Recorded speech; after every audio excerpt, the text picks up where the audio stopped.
বাংলাদেশি নায়ক ফেরদৌস, যার ক্যারিয়ারে অসংখ্য ভালো ভালো সিনেমা রয়েছে। বাংলাদেশের পাশাপাশি ইন্ডিয়াতেও সে অনেক সিনেমা রিলিজ করেছে। তো নায়ক ফেরদৌসের সেরা 10টি সিনেমার নাম এই ভিডিওতে জানতে যাচ্ছি।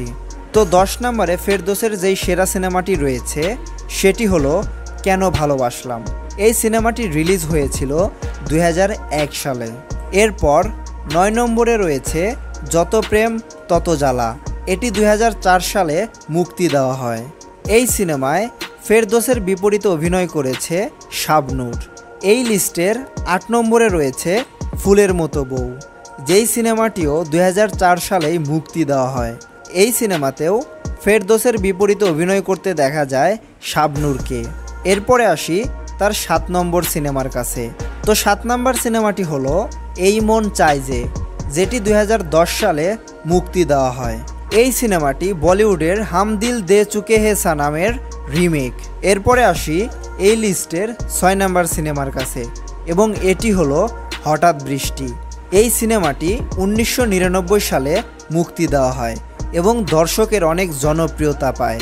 এরপরে আসি ফেরদৌসের সেরা 5 নম্বর সিনেমার কাছে, যেটির নাম হলো প্রেমের জ্বালা।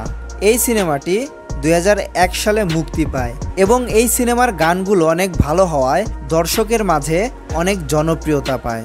এরপরে আসি এই লিস্টের 4 নম্বর সিনেমার কাছে, এবং এই সিনেমার নাম হলো ব্যাচেলার, যেটি 2004 সালে মুক্তি দেওয়া হয়। এই মুভির পরিচালনা করে মোস্তফা সারওয়ার ফারুকী। তখনকার সময়ে বড় বড় অভিনেতারা এই সিনেমায় অভিনয় করে। এরপরে আসি ফেরদৌসের তৃতীয় সেরা সিনেমায়, যার নাম হলো চুরিওয়ালা, যেটি 2001 সালে মুক্তি দেওয়া হয়। এটি একটি যৌথ প্রযোজনার সিনেমা। 2 নম্বরে রয়েছে বউ শাশুড়ির যুদ্ধ। 2003 সালে মুক্তি পাওয়া এই সিনেমা দর্শকের মাঝে অনেক সাড়া ফেলে এবং এই সিনেমাটি সিনেমা হলগুলো থেকে অনেক টাকা আয় করে। আপনারা হয়তো ভাবছেন এই লিস্টের 1 নম্বরে কোন সিনেমাটি রয়েছে। তো ফেরদৌসের ক্যারিয়ারের সবথেকে সেরা সিনেমাটি হলো খায়রুন সুন্দরী। 2004 সালে এই সিনেমাটি মুক্তি পায়।